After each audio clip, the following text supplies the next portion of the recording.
Shalom, shalom. This is a brother Rakar, coming to you with a lesson through the spirit and power of Yahweh, Bahashem Yahweh Shai. First and foremost, I'd like to say Kahal Yahweh, Bahashem Yahweh Shai, Bahashem Rakar Kodash. As always, double honors goes out to the apostles and the elder bishops of Great Millstone who rule well, teach well, and peace and blessings to the elect, the 144,000 men pushing this word in truth and sincerity. The hopeful elect, man. So I just wanted to do a little lesson regarding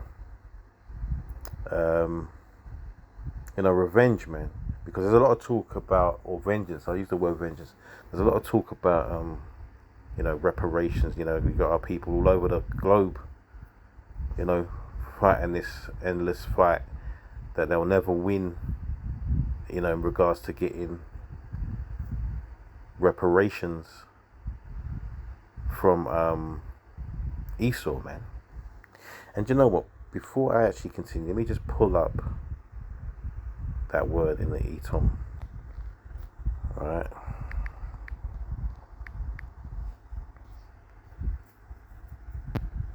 so obviously, you can tell by the word itself, it says repair, act of mending. Alright, amends, compensation, recompense, satisfaction for injury, what is done to repair wrong. All right, and it goes on to say act of repairing, restoration, noun of action from past participle, and it says down there reparation, compensation for war damaged owned by the aggressor. Right, so it's to repair. It's not just to hush people up. A reparation is not to hush up the victim, and to it's not what a reparation, first and foremost, is not what the aggressor deems it to be. You can't, as the aggressor, you can't decide what your victim deserves, man. They deserve what you've done to them is what they deserve from you. That's the true version of reparations, man. That's why the talk of it is preposterous, to use that word, because these jakes out here that are calling for, you got the president of Barbados, which is a woman, by the way, right, which is going off in itself. But I'm not going to knock her, because she's got some smarts, man. All right, the way she deals with these journalists, and that is commendable, to say the least. But she's asking for something that she shouldn't understand that she's never going to get for her people, man, or for our people. All right, it wouldn't even be right. She's talking about $4.2 trillion is what the colonizers, so to speak, owe us, man, as a people. But they might owe us that in cash dividends, man, but they don't.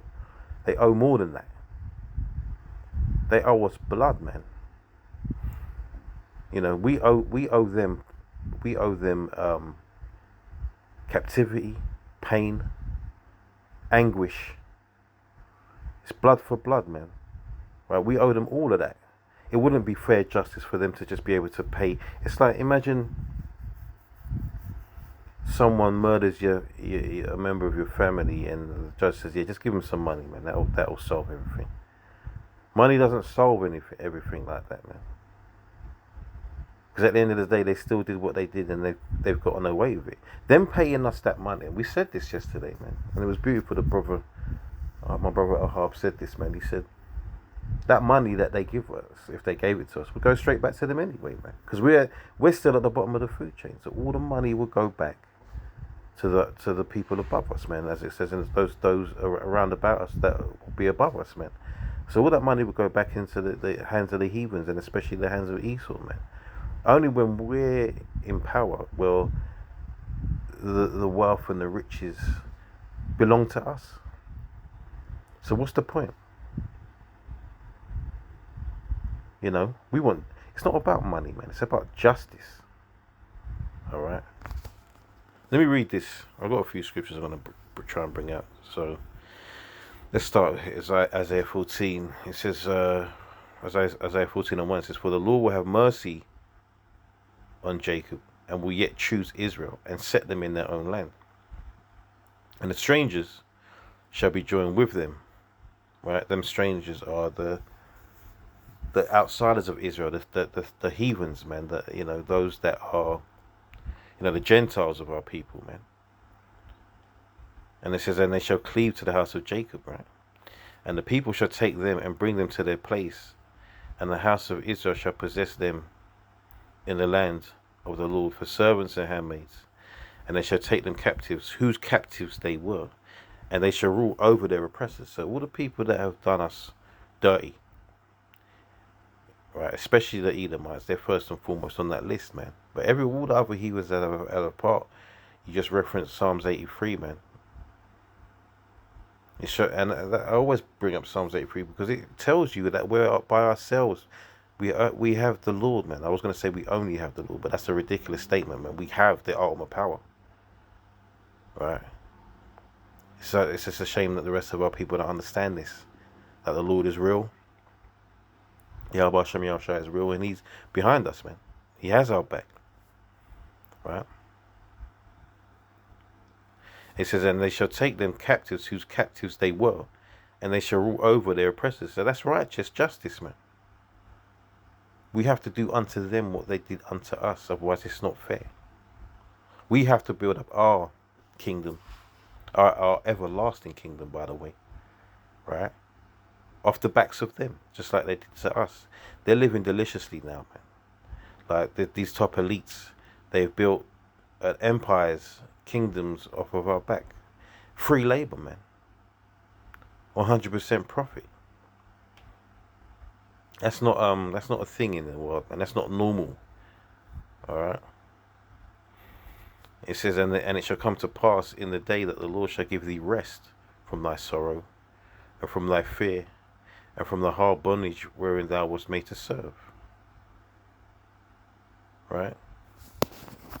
So not only are we, even if they gave us that 4.2 trillion, they spread it across the globe to all the descendants of the diaspora and of the transatlantic slave trade, man, we'd still have to work, wouldn't we? We still have to work in their system, right? Eventually, or even if that money was enough to make us not work, and that's another good point, to be honest, because if they gave us that money, we probably wouldn't have to work. That's a lot of money. But the scriptures do say the children of Israel are as the sands of the sea, man. So there's plenty of us out there. And you got to think as well. So I'm going off on a bit of a tangent here, but you got to think as well that there's Jakes out there that don't know that they're Jakes, man. They don't know that they're part of that. They don't know that that's their heritage because they might look like the heathens, man. So it wouldn't even be that reparation wouldn't even be spread out evenly and fairly anyway. So it's pointless. It's nonsense, But that rest, man, as well. So like what was I saying? I was saying about the money, man. Money's not enough, and it talks about the rest. Rest from the sorrow and fear, man, and hard bondage. So all this laboring that we have to do, fear of the authorities and the governments being against us, yeah, and the sorrows of watching our people be destroyed day in, day out, locked up in the prison houses, getting shot by the authorities, and being downtrodden and being treated unfairly, man. We need a rest from that. So money can't solve these things, man. A lot of these things are spiritual. They can't be solved by cash payments. All right. It says that thou shalt take up this proverb against the king of Babylon and say, how hath the oppressor ceased? The golden city ceased. The Lord hath broken the staff of the wicked and the scepter of the rulers. Yeah, but that's that's what we're going to be saying, man, in those times, man. The fall of the wicked, right? That staff, that scepter, that signature of rulership being taken away from them, then being brought down low, man. and us taking our rightful place on this earth as rulers, man, righteous rulers, man. You know, we're not thinking about going into the kingdom as rulers and thinking of all the wicked stuff that we could do. No, man, not by any stretch. We're thinking about how we can make this world a better place through the laws and the statutes and the commandments of our power, man. All right, that's what we're thinking about. How we can make the world a better place, because eventually these other heathens, right, except Esau, Edomites, they're gonna enjoy living on this earth, man. You know, even under our rulership, they're gonna enjoy it because the system will be fair, a fair system. You know, fair laws, fair judgment. You know, and all the rest that goes with how you treat your kingdom, man, and your citizens in your kingdom. You know, it says, "He who smote the people in wrath with a continual stroke, he that ruled the nations in anger, is persecuted, and none hindereth." Right? Nobody likes Edomites, man. Nobody likes Babylon. Nobody likes America. Nobody likes the way they call them the colonizers now, man. That's their name on social media now. From the lowest to the highest, they're colonizers now, man. All right, that's what they're known as. The secret's out, right?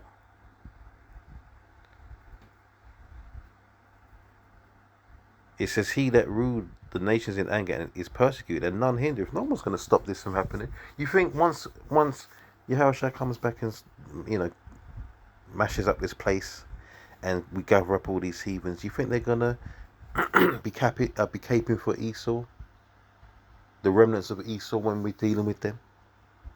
No, man, they're gonna know it's right, man. Right? They're gonna know it's right.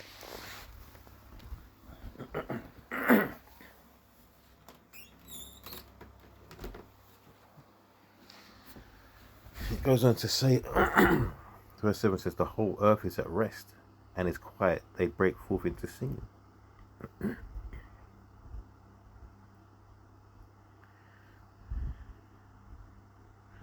So let me jump down because I want to get out some more scriptures, but I want to get to some other points in this chapter. All they shall, verse 10 says, "All they shall speak and say unto thee, art thou also become weak as we? Art thou become like unto us? Thy pomp," their proudness, right, "is brought down to the grave, and the noise of thy vials. The worm is spread under thee, and the worms cover thee." Verse 12 says, "How art thou fallen from heaven, O Lucifer?" Lucifer is not Satan, man. The name Lucifer, in fact, let's just get it.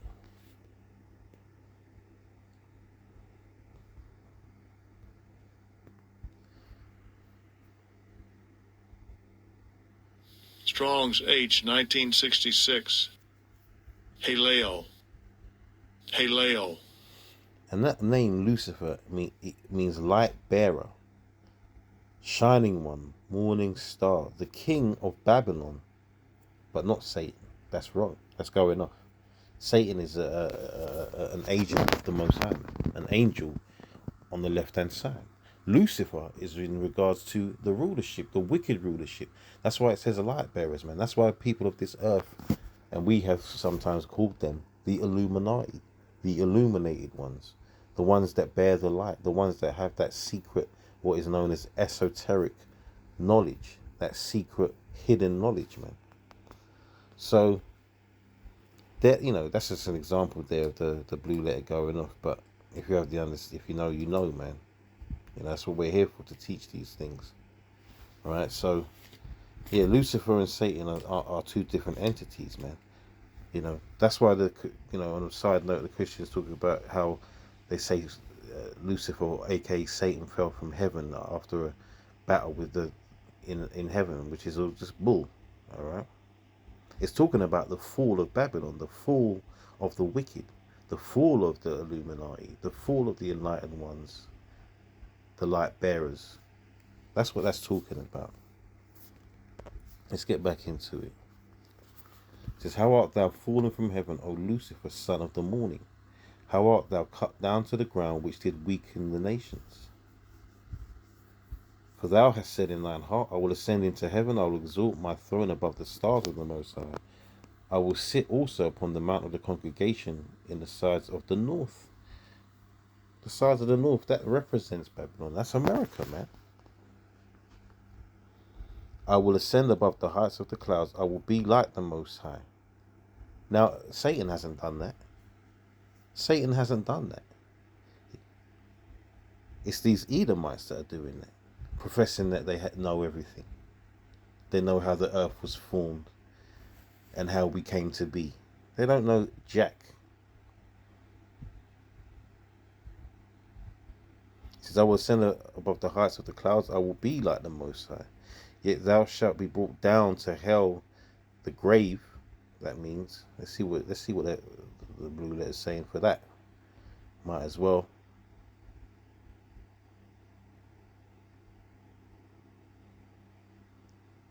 Where is that?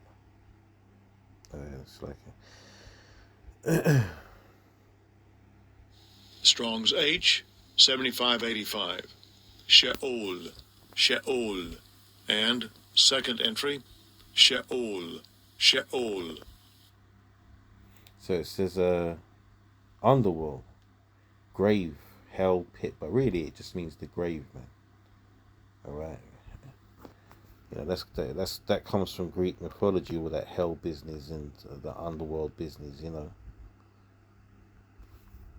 But anyway, let's get back into it. It says, they that see thee shall narrowly look upon thee and consider thee, saying, is this the man that made the earth to tremble, that did shake the kingdom? See, this is why we don't need the reparations. The demise of this kingdom and these Edomites is at hand, man. Right? We're gonna get what we deserve, as we've already got what we deserved, going up against the Most High. We've been punished, man. We had these curses pour upon us, right? But they're gonna get what they deserve now, which is suffering, man.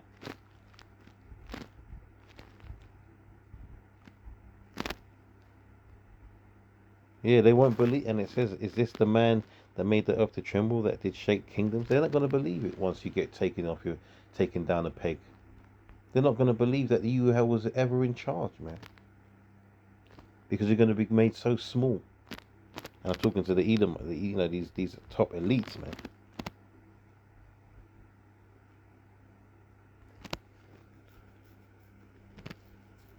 Let's jump down to this, and I'm gonna get some other scriptures, and then just try, hopefully make the point, man. This is the point. The point is that we don't want your money, we want blood, man. But we're gonna get that. So Isaiah 14:21 says, what? Prepare slaughter for his children, for the iniquity of their fathers. The sin upon sin upon sin upon sin of their fathers, man. Who they are back in the reincarnation anyway. That they do not rise nor possess the land, nor fill the face of the world with cities. For I will rise up against them, saith the Lord of hosts, and cut off from Babylon the name and the remnant, and the son and nephew, saith the Lord Yahweh Shem Yahushai. I will also make it a possession for the bitten, and pools of water, and I will sweep it with the besom of destruction, saith the Lord of hosts. Yeah, destruction's coming by way of nuclear missiles, man. Alright? The whole world is going to be reeling to and fro from this destruction, man. So let's get numbers, man, quickly.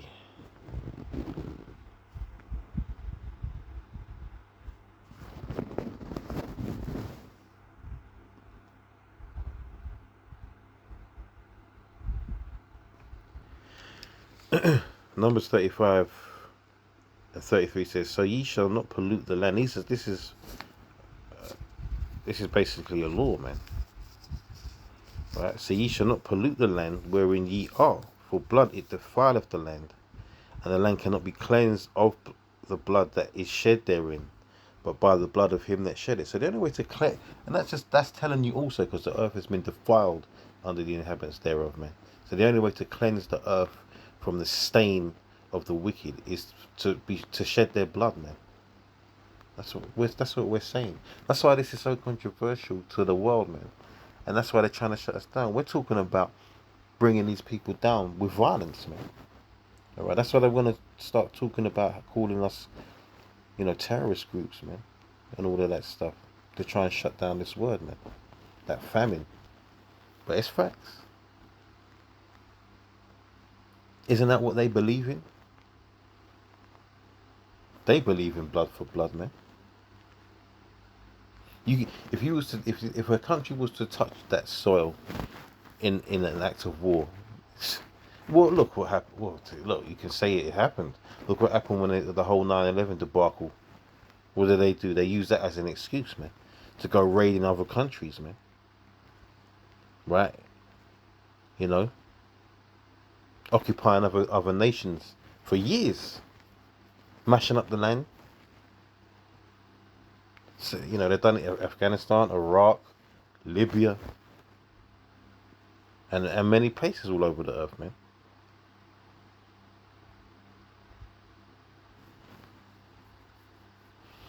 But I'll finish it, and it says, "Defile not thereof, therefore the land which ye shall inhabit, wherein I dwell. For I, the Lord Yahweh, dwell among the children of Israel." Doesn't say he dwells among the Edomites, the Elamites, the Ishmaelites, Amalekites, the Moabites. Doesn't say none of that, man.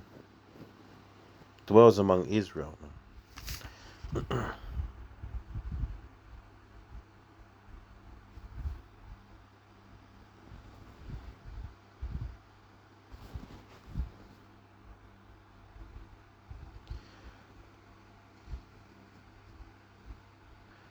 Genesis 9:6 says, "Whoso sheddeth man's blood, by man shall his blood be shed.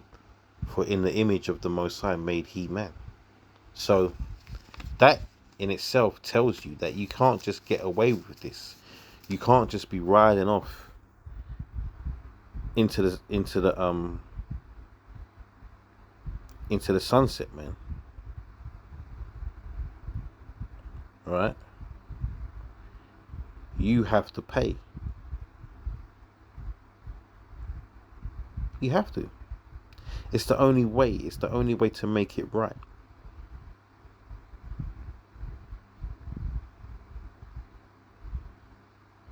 So, bottom line is,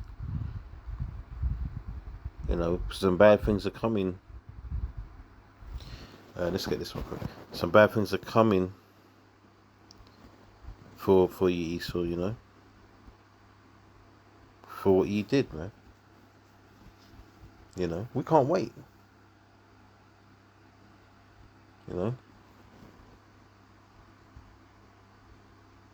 Isaiah 33:1 says, "Woe to thee that spoilest, and thou wast not spoiled, and dealest treacherously, and they deal not treacherously with thee. When thou shalt cease to spoil, then when thou shalt cease to spoil, thou shalt be spoiled, and when thou shalt make an end to deal treacherously, then they shall deal treacherously with thee." It's going to be a spin around. They're not going. These devils ain't going to know what hit them, man. The Lord has got treasures laid up for us. What do we need your stinking fake money for anyway, man? That you keep changing the worth of, that you print whenever you like, that has no value added to it. What do we need that for? When we can do what you did. We can enter into the kingdom and have you work for us for free. So we can have unlimited resource and unlimited manpower for nothing. You did it, so it's fine, isn't it? You did it, it was alright for you to build your kingdom up like that, man. It was alright. And I want to say this right here and now, man. As much as we talk about this, we're not against slavery. Otherwise we'd be against the Most High, man. He's told us that we're going to be putting these devils into it, man. Simple as that. Anyway, man, that was just that. That was just a quick one. Well, quick enough. Lord willing, is edifying, you know. And these Jakes need to get their minds out of this idea of some reparations. If they were gonna do that, they would have done it already, man. They don't even want to give back things they stole, and then they still have in their museums, man. So what makes you think they're gonna turn around and start handing out trillions of pounds or dollars? Anyway, Lord willing, that was edifying, man. Shalom.